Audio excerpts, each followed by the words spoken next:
unaweza kumpa wewe mtu amefanya hicho kitu. Basi nilipokuwa nasikia nilikuwa nikimuuliza, alikuwa anikatalia na anipa na ushahidi, na kweli nilikuwa namwamini.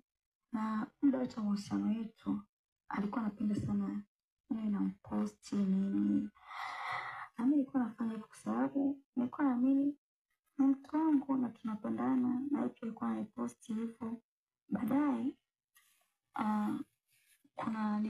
nilikuwa nikiingia mtandaoni nikaona mtu anamposti nini. Alafu sio chini ya mmoja, wawili, watatu na kuendelea.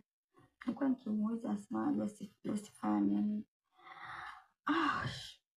Ni watu wake tu marafiki na hivyo. Nilikuwa namwamini kwa sababu nilikuwa nampenda. Kwani akidanganya kitu kidogo tu nilikuwa tu namuelewa. Nilikuwa nikijaribu hata kusema labda nimbishie hivi labda mbona kama inaonekana hapa ni kweli na hivyo. Lakini alikuwa hapendi yani tubishane. Nikibishana anaanza kuniambia angekupa wife hapa angenielewa, unapenda kubishana sijui na nini hivyo. Kwa alikuwa mtu ambaye sometimes ananikaripia hivyo. Basi nilikuwa najaribu kumuelewa kwa sababu ni mtu mwenye hasira sana. Baadaye nikawa naona hivi vitu yani kwa wanawake wakawa wananitafuta sasa, wananiambia direct sisi au kwa kila mtu kwa wakati wake. Huyu ni mpenzi wangu sijui na nini, anatumia na ushahidi hivyo.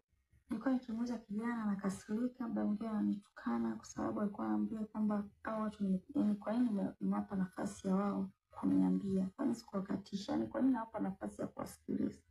Ikafika wakati nikawa naamini sasa maneno ambayo nilikuwa naambiwa. Lakini nilikuwa nashindwa kutoka kwenye hayo mahusiano. Baadaye akanionyesha kama kucha yake wazi wazi kwa sababu alikuwa anaamini kwamba nishajua ukweli. Kwa hiyo akanionyesha kwa uwazi.